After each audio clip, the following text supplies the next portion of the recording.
Hi and welcome to this week's DIY Waypoint Kids. How's your week been? Have you been doing different things this week because it's been so cold and wet? I really miss the warm sunshine because I love being out in my garden.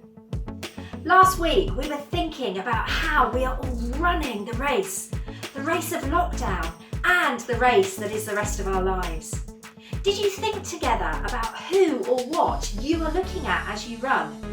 Did you need to make any changes and to start looking at something or someone different? Has it made a difference? For my object today, I've got something that I've used lots this week and I would have used even more if I'd remembered it every morning. Any ideas what it might be? Who guessed it was going to be my umbrella? What else have you worn or used this week to stop you getting wet? Who's worn welly boots? Did you jump in the big puddles? What about a waterproof? Thankfully, I remembered mine each day, so I didn't get too wet without my umbrella. How about the cover on your buggy? Do you like watching the rain running down and hearing it patter on top? Have you seen any rainbows?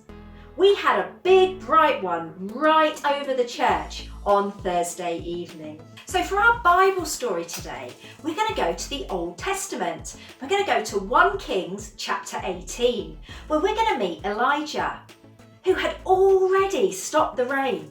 He'd miraculously provided food for a widow and brought a boy back to life.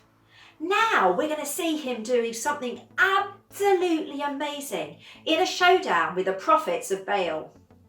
So it's time to find your Bibles, to read the passage. It's one you could have some great fun acting out or find a video to watch.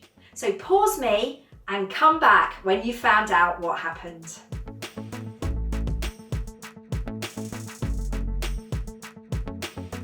So today we're starting a new series where we're going to be looking at some of the giants of faith in the Bible to see what we can learn from them. I've added a song called Giants of Faith to our Family Favourites playlist, which you might like to use each week together. Do let us know the worship songs you are connecting with as a family too, so that we can add them to that Family Favourites list. So back to our story and Elijah. Wouldn't you have loved to have been there to see this happening? A little bit of background. God's people had stopped worshipping God because they couldn't see his presence, and they were worshipping false gods instead.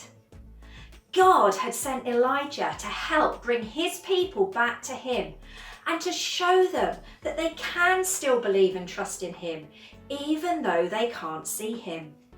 Elijah knew and trusted without a doubt that God was real. And that's why he set up the fire challenge with the Baal prophets. Elijah's trust in God was so great and so certain that he even added water to the altar to make it so much more amazing when God acted. Elijah prayed, God answered and sent fire. Wow! Elijah's faith was so strong that he was prepared to put it on the line to help God's people see where they had gone wrong. That's some faith.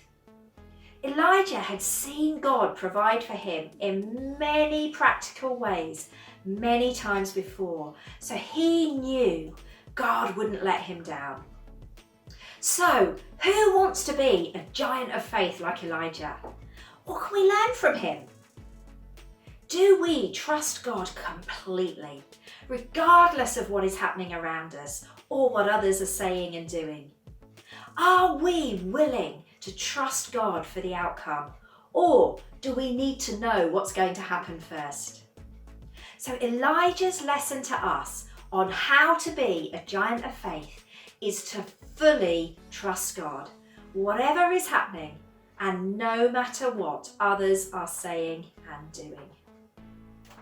We've put together another resource sheet for you with games, activities, things to think, talk and pray about together.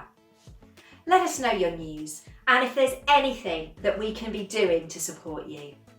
Have a great week And we look forward to seeing you again next weekend when we're going to explore another one of the giants of faith to see what we can learn from them.